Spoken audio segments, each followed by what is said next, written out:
बिस्मिल्लाहिर्रहमानिर्रहीम अस्सलाम वालेकुम। तो आज जनरल नॉलेज का लेक्चर नंबर 3 लेके आ गए हैं। पहले लेक्चर नंबर 1 और लेक्चर नंबर 2 कंप्लीट हो चुके हैं, जिसमें ऑलमोस्ट 25 क्वेश्चन हमने किए थे और उनकी साथ डिटेल भी थी, कुछ क्वेश्चन के साथ जिनकी ज़रूरत थी हमें। तो आज लेक्चर नंबर 3 है।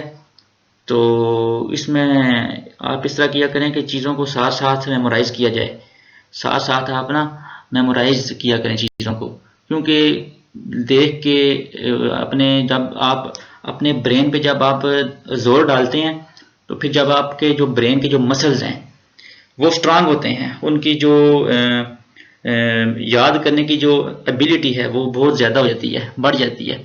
तो इस तरह किया करें, क्योंकि जितना आपका दिमाग यूज्ड टू होगा चीज़ों को उसी वक्त याद करने में, इंस्टेंटली उसी वक्त, तो फिर उसकी जो एफिशिएंसी है वो बहुत ज़्यादा बढ़ जाएगी। तो इस तरह किया करें कि चीज़ों को साथ साथ मेमोराइज करने की कोशिश करें। तो जब आप 1 महीना 2 महीना 3 महीना इसकी प्रैक्टिस करेंगे तो ये आपकी दिमाग की आप खुद फील करेंगे एफिशिएंसी बढ़ गई है। जब हम चीज़ को उसी वक्त याद, अक्सर देखा गया है कि 90% लोग चीज़ को उसी वक्त याद करते ही नहीं है। यानी चीज़ को देखा, अब आपने फर्ज करो कुछ एक वर्ड आया या कोई जनरल नॉलेज का कोई क्वेश्चन आया, उसको आप उसी वक्त देखें और दिमाग में बिठा लें और उसको बार बार रिकॉल करें चीज़ों को। तो इस तरह ये जो प्रैक्टिस है ये वाली, ये बहुत फ़ायदा देती है वैसे। तो स्टार्ट करते हैं लेक्चर नंबर 3 का। 20 सवाल हैं तकरीबन। ये जो हमारा क्वेश्चन, तो क्वेश्चन नंबर 1 ये आ गया है, इसको साथ में पॉइंटर ले लेता हूँ। Total number of continents in the world, दुनिया में कितने बरआज़म हैं, ये तो हर बंदे को पता है। अब बरआज़म को डिफाइन कैसे करना है, इस पे भी अगला लेक्चर इसी पे ही है। टोटल नंबर ऑफ 7 बरआज़म है। टोटल कॉन्टिनेंट्स क्या हैं, ये एक रीजन होते हैं, यहाँ पे कंट्रीज होते हैं। ये एक तो आम सी सिंपल सी बात है, डेफिनेशन है। बाकी इसकी प्रॉपर डेफिनेशन हम अगले में आ रही है, अगले लेक्चर में। तो 7 कॉन्टिनेंट्स हैं टोटल, जिनमें ये जो तरतीब लिखी हुई है, Asia, Africa, north America, south America, Antarctica, Europe and Australia, ये तरतीब बिल्कुल ये बड़े से छोटे की तरफ जा रही है। यानी सबसे बड़ा Asia, the largest continent in the world is Asia. फिर इसके बाद अफ्रीका, फिर नॉर्थ अमेरिका, फिर साउथ अमेरिका, फिर एंटार्क्टिका, फिर यूरोप एंड फिर लास्ट में ऑस्ट्रेलिया। अब क्वेश्चन ये आता है कि सबसे बड़ा कॉन्टिनेंट कौन सा है, एशिया। सबसे छोटा कौन सा है, ऑस्ट्रेलिया। ये चीज़ आप नोट कर लें कि मैंने ये जो तरतीब लिखी है, Asia, Africa, north America, south America, Antarctica, Europe and Australia, ये बड़े से छोटे की तरफ जा रही है। सबसे बड़ा एशिया, फिर उससे छोटा अफ्रीका, फिर उससे छोटा नॉर्थ अमेरिका, फिर उससे छोटा साउथ अमेरिका, उससे छोटा एंटार्क्टिका, उससे छोटा यूरोप एंड उससे छोटा ऑस्ट्रेलिया। देख लें ऑस्ट्रेलिया भी एक कॉन्टिनेंट है, ठीक है। 7 4 हमें 3 चीज़ें इसमें पता चली हैं। एक तो 7 बरआज़म है, उसमें सबसे बड़ा एशिया है और सबसे छोटा ऑस्ट्रेलिया है, और इनके नाम भी आप अभी याद कर लें, इतना मुश्किल नहीं है। Asia, Africa, north America, south America, Antarctica, Europe and Australia. अच्छा, यूरोप के बारे में पता है एक चीज़ आपको? यूरोप कॉन्टिनेंट के पास कोई डेजर्ट नहीं है, डेजर्ट ये आएगा आगे, फिर देख लेंगे। अच्छा, टोटल नंबर ऑफ ओशंस, कितने ओशंस? 5। तो अच्छा, ओशन होता वैसे एक ही वन, वैसे ओशन को कहते हैं वन ग्लोबल वाटर बॉडी, यानी एक ही ओशन होता है। फिर वो ये ओशन की इस तरह वो आपस में वो मिले होते हैं, एक मिला दूसरे से, दूसरा मिला तीसरे से, तीसरी वाटर बॉडी चौथे से मिली, चौथी पांचवें से मिली। तो इस बेस पे हमने इनको डिवाइड किया। वैसे ये एक पूरी ग्लोबल वाटर बॉडी है पूरी दुनिया में।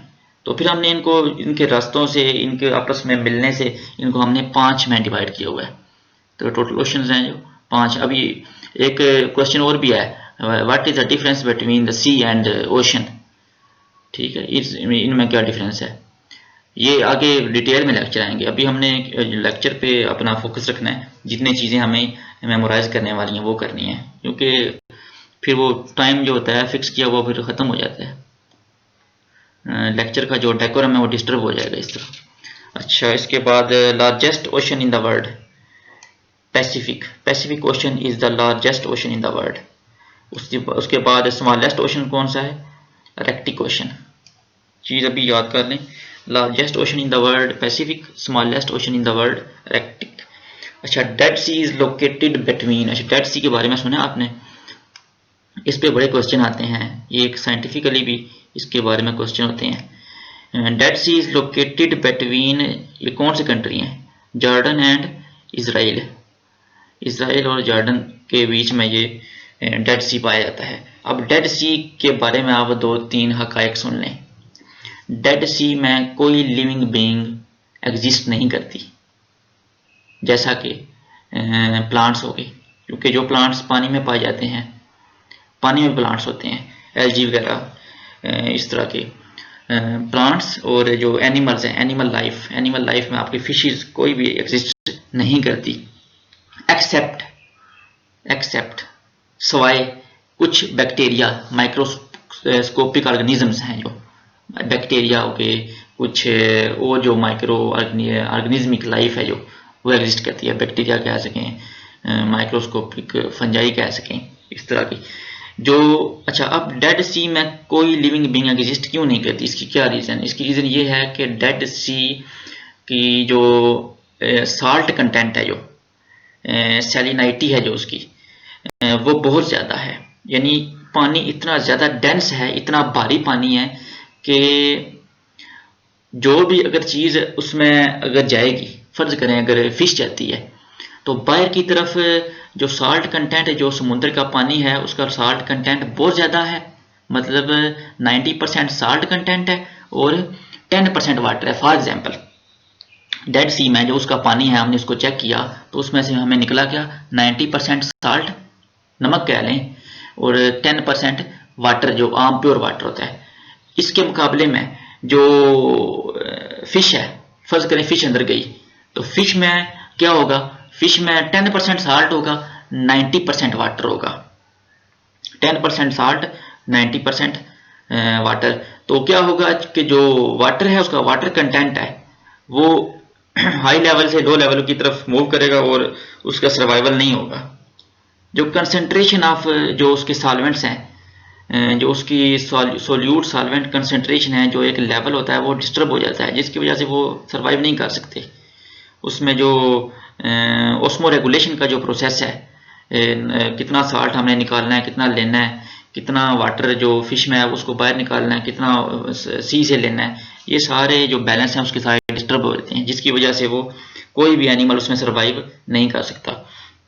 दूसरी बात यह है कि डेड सी ऐसा सी है जिस पे बंदा बैठ जाए ना तो खुद वो तैरने लगता है। उसकी वजह क्या है कि बंदे की जो अपनी डेंसिटी है वो इतनी कम है डेड सी के मुकाबले में। डेड सी में इतना ज़्यादा नमक है, इतना ज़्यादा साल्ट है, वो इतना डेंस है कि कोई भी चीज़ उसके ऊपर रखें, अगर मैन भी हो एक, तो वो उसके ऊपर तैरने लग जाता है।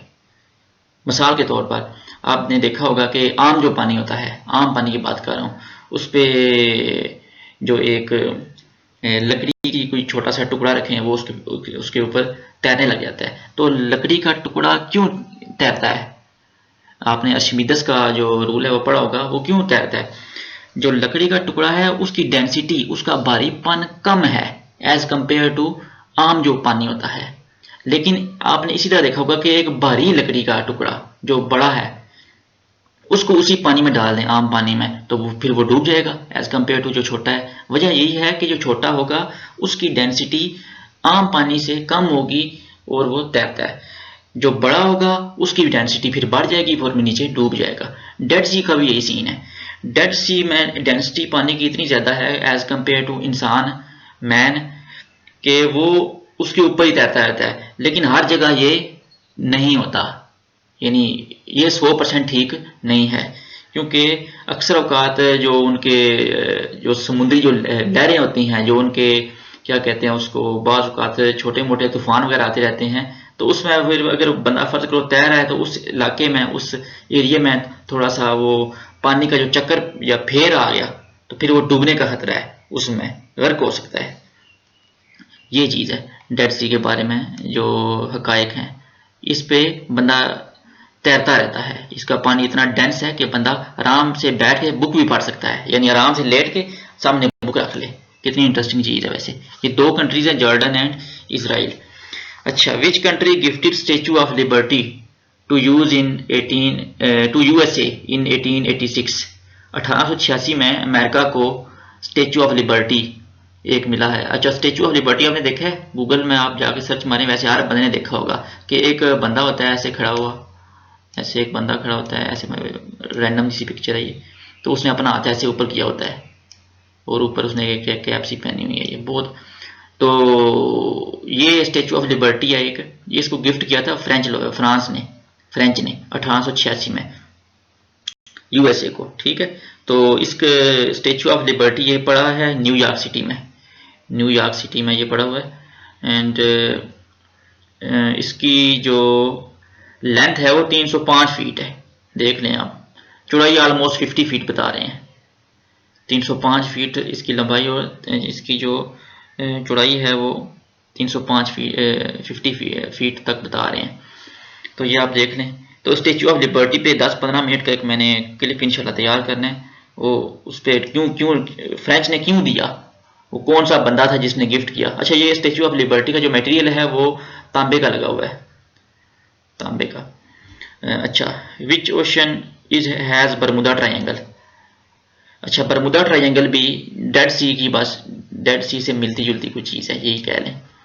बरमुदा ट्रायंगल जिसका नाम है डेविल्स ट्रायंगल, यानी एक समझ लें कि एक मिस्टीरियस किस्म की चीज़ है। यानी अक्सर अवकाश सुना गया है कि ये ऐसा एक रीजन है, एक ट्रायंगल सी बनी हुई है अटलांटिक ओशन में, समुद्र में एक ऐसा एरिया है पानी का जो डिफाइंड नहीं है, जिसको हम उसकी बाउंड्री को डिफाइन नहीं कर सकते, लेकिन ट्रायंगल सा बना हुआ है जिसको हमने बरमुदा ट्रायंगल का। इसके ऊपर से कोई भी जब जहाज या कोई भी ऐसी चीज़ गुजरती है तो ये बरमुदा ट्रायंगल उसको अपनी तरफ खींच लेता है। साइंटिफिकली देखेंगे तो कहते हैं कि इसके पीछे कुछ फोर्सेस हैं, कोई फोर्स भी हो सकती है, कोई मैग्नेटिक हो सकती है, या कोई इसमें क्या इसमें मिस्ट्री है, इस पे अभी किसी ने कोई स्टेटमेंट नहीं दी बरमुदा ट्रायंगल पे। तो अभी भी कह रहे थे कि अगर आपके पास इतनी ज़्यादा पोल्यूशन है, इतना ज़्यादा आपके पास कचरा है, चाइना के पास, पाकिस्तान के पास इतना ज़्यादा, तो आप इसको बजाय ये कि अपने कंट्री में इसको जला के या कुछ और करके ज़ाया करें या पोल्यूशन को काज करें, आप ये कचरा जाके बरमुदा ट्रायंगल में डाल दें। लेकिन सवाल ये है कि किस तरह डालें, क्योंकि ये एक मिस्ट्री है, अभी इस पे रिसर्च हो रही है क्या है ये। इसका दूसरा नाम डेविल्स ट्रायंगल है। ठीक है, ये एक आम चीज़ नहीं है, बहुत ख़ास चीज़ है। ये अटलांटिक ओशन में है, ट्रायंगल सी ऐसे है, यानी पानी का ये एरिया है ट्रायंगल सी, तो इसके ऊपर से कोई भी चीज़ जब गुजरती है तो इसको अपनी तरफ खींच लेती है, गर्क हो जाती है इसमें। अच्छा, land of midnight sun is Norway है जी, Norway is called as land of midnight sun. अच्छा, नेक्स्ट स्लाइड ये है। अच्छा, playground of Europe. Playground of Europe का जो प्ले ग्राउंड है वो है स्विट्ज़रलैंड। वो क्यों कहते हैं इसको, वो एक राइटर था Stephen Leslie, LESLISTEPHEN, Stephen LESLIE। इस बंदे ने एक बुक लिखी थी, उसमें उसने ये बताया था कि ये इसके यूरोप को प्ले ग्राउंड ऑफ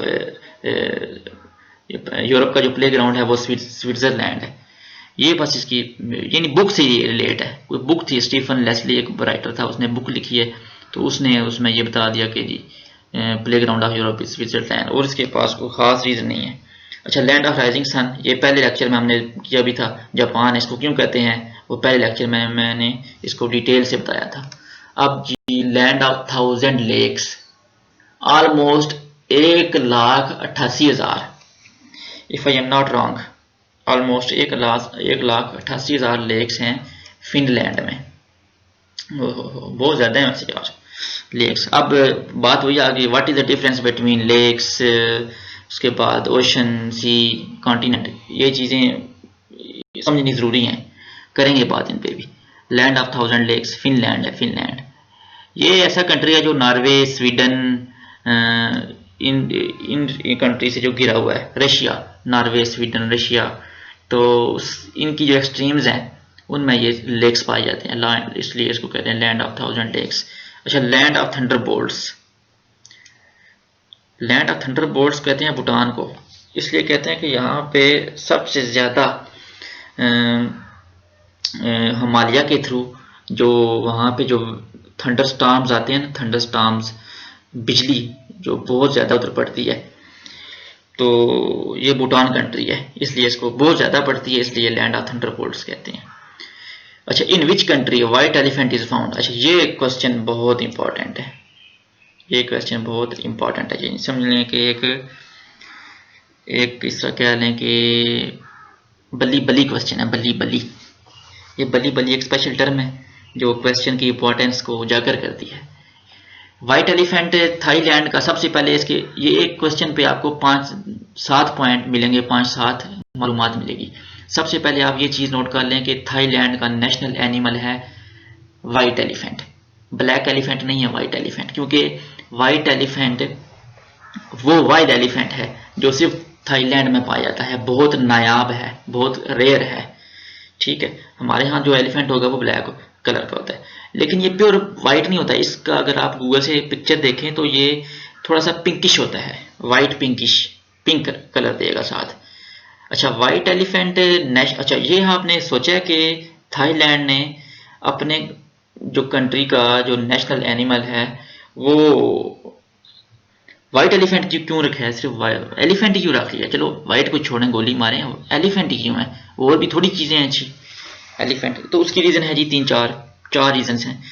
क्योंकि वो लोग एक तो उसको पाक मानते हैं, एक जिस तरह हम मसाजिद वगैरह लोग अकीदत रखते हैं ना चीज़ों से, अपनी अपनी कल्चर में, रिलीजन में, जिन जिन हर मज़हब में अकीदत है, तो वो वाइट एलिफेंट से अकीदत रखते हैं, उसको आप पाक मानते हैं। दूसरा, उसको सिंबल देते हैं एक रॉयल्टी या उसके जो उसकी पुख्ता ज़िंदगी, उसकी ज़्यादा उम्र की वजह से उसका मजबूतपन, ये जो उसमें क्वालिटीज़ हैं एलिफेंट की, आपको पता है उसकी उम्र भी कितनी ज़्यादा होती है, उसकी जो लाइफ स्पैन, उसकी जो स्ट्रेंथ, उसकी जो ताकत है, उसकी वफादारी, उसको एक बादशाह मानते हैं, उसको एक पाक मानते हैं।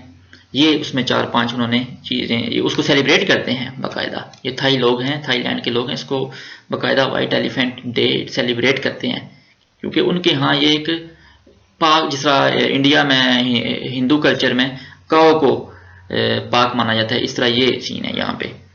क्योंकि वाइट एलिफेंट उन्होंने इसलिए रखा है कि ये एक मजबूत है, इसकी उम्र ज़्यादा होती है, ये पाक है, ये है, वो है। ये 4-5 रीजन हैं इसकी, थाईलैंड में इसके ऊपर ये पाया जाता है।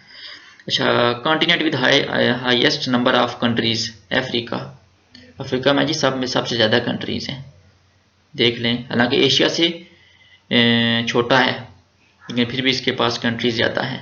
कितने हैं कंट्रीज बताएं आप, कमेंट में आपने बताना है। 54 हैं या 55 हैं, अकॉर्डिंग टू यूएन डाटा आपने बताना है, 54 या 55 दोनों में से एक है, यह आपने सर्च करके बताना है। Largest producer of tea in the world बताएं, ये इसका आंसर सामने नहीं लिखा हुआ। Largest producer of tea in the world, China, China हो गया। Largest producer of tea in the world is China. अच्छा, अब चाय तो आ गई, अब चाय के साथ काफ़ी चलती है। Largest producer of coffee in the world Brazil है, ब्राज़ील, याद रख लें ये। अभी एक बार फिर इसको देख लें। Playground of Europe Switzerland, rising sun Japan, 1000 lakes Finland, thunderbolts Bhutan, white elephant Thailand, highest number of countries Africa, largest producer of tea in the world China, largest producer of coffee in the world Brazil. Next और last, in which country Swiss canal is located, ये बताएं जी, Swiss canal कहाँ पे locate है। Egypt, इसकी बड़ी एक religious important है। अगर आप पढ़े हैं इसको बनी इसराइल के हवाले से, उनकी जो कौम पे जो अजाब आया है, तो उसमें अगर आप थोड़ी सी हिस्ट्री देखें तो स्विस कैनाल का जिक्र आता है। स्विस कैनाल यानी जियोग्राफिकली जहाँ पे वो रहते थे बनी इसराइल की जो कौम, तो इसका आपको आइडिया हो जाएगा स्विस कैनाल। इसलिए जियोग्राफिकली रिलीजन में इसकी बड़ी important. In which country Swiss canal is located, Egypt. Which two seas are joined by Suez canal, अच्छा 2 समुद्र कौन से हैं जो स्विस कैनाल से ज्वाइंट होते हैं, Mediterranean Sea and the Red Sea. अच्छा, मेडिटेरियन सी जो है इसमें जो स्पॉन्जिस हैं, एक स्पॉन्जिस आपने सुना होगा, स्पॉन्जिस ये एक मखलूक है, मखलूक है बिल्कुल। स्पॉन्जिस आपने सुना होगा, ये एक मखलूक है। मखलूक किस तरह की, ये जिस तरह एक स्पॉन्ज नहीं देखी हुई आपने, एक स्पॉन्ज जो होता है वो इसी तरह की एक होते हैं, ये एनिमल्स हैं, ये मखलूक है, ये फाइलम पोरीफेरम है। तो ये मेडिटेरियन सी में बहुत ज़्यादा पाए जाते हैं, ये काम बात आपको पता होनी चाहिए। एंड द रेड सी, ठीक है, डेड सी नहीं, रेड सी, ठीक है। माउंट एटना इज लोकेटेड इन, ये चोटी जो एटना है ये कहाँ पे है? एटना है क्योंकि ई से निकला है इसलिए इटली, सिंपल सी बात। Mount Etna is located in Italy, ठीक हो गया। बैटल ग्राउंड ऑफ यूरोप, ओए होए, battle ground of Europe, Europe का बैटल ग्राउंड क्या है? यानी क्या है यूरोप का? बेल्जियम। अच्छा, बेल्जियम को यूरोप का बैटल ग्राउंड क्यों कहते हैं? असल बात तो ये है, बात ये नहीं है कि आपने इसको रटना है, क्योंकि जब आप वर्ल्ड वार पढ़ेंगे ना, वर्ल्ड वार 1, वर्ल्ड वार 2, तो उसमें आपको बेल्जियम का जिक्र बड़ा नजर आएगा। जिस कंट्री ने भी किसी कंट्री को इन्वेड किया है वो बेल्जियम के थ्रू, जर्मनी, जितने भी वर्ल्ड वार हुए हैं तो उनमें जर्मनी, फ्रांस, रशिया, जितने भी कंट्री थे, ऑस्ट्रिया, हंगरी, तो आप उसमें देखेंगे बेल्जियम का बड़ा अमल दखल है। तो अक्सर ज़्यादातर जो जंगें हैं बेल्जियम के थ्रू हुई हैं और बेल्जियम की सरजमीन पर काफ़ी लड़ाइयाँ हुई हैं वर्ल्ड वार के हवाले से देखें तो इसलिए आपको कहते हैं बैटल ग्राउंड ऑफ यूरोप यही है almost. Longest continental mountain range in the world is Andes. Longest Himalaya नहीं है, हिमालय भी एक माउंटेन रेंज है, लेकिन longest continental mountain range in the world is Andes. तो आज का लेक्चर हो गया ख़त्म और उम्मीद है आपको चीज़ें याद हो गई होंगी। असल में फ़ायदा तब है, 22 मिनट का लेक्चर हुआ है, 22 मिनट में अगर आपने ये 30 क्वेश्चन अपने दिमाग में भी बिठा लिए हैं तो 22 मिनट आपके ज़ाया नहीं गए। तो आपने ये चीज़ों को रटा नहीं है, साथ आपको एक्सप्लेनेशन भी जहाँ पे ज़रूरी थी वहाँ पे दी है। तो इस साइड को एक बार फिर देख लें, स्विस कैनाल के आपको पता होना चाहिए इजिप्ट है, और स्विस कैनाल की जो लोकेशन है Mediterranean Sea and the Red Sea को ज्वाइन। उसके बाद Mount Etna is located in Italy, Italy से Etna. Battleground of Europe Belgium battleground, ये आप निमोनिक्स बना लें। Longest continental mountain range in the world is Andes. ये होगा लेक्चर ख़त्म। इसके बाद आएगा लेक्चर नंबर 4 और अब मैं स्टार्ट करने वाला हूँ जनरल इंग्लिश ग्रामर सीरीज़, यानी इंग्लिश ग्रामर सीरीज़ आने वाली है जिस पे लेक्चर आएंगे बिल्कुल बेसिक लेवल से, फॉर बिगनर्स, ज़ीरो लेवल, मेरी तरह के बंदे जिनको कुछ भी नहीं आता उनके लिए आएंगे। और इसके बाद आएगा इंग्लिश वोकैब, वो भी जनरल। पहले 1000 वर्ड सीरीज़ चलेगी जनरल, क्योंकि कुछ बंदे, हर बंदे को आम जो वर्ड्स हैं वो नहीं आते होते, पहले आम वर्ड्स याद करवाने हैं, फिर कम्प्लेक्स की तरफ जाना है, फिर न्यूज़पेपर पढ़ने होगा। तो आज का लेक्चर हुआ ख़त्म, फिर इंशाल्लाह अगले लेक्चर में आपसे मुलाकात होगी। अस्सलाम वालेकुम।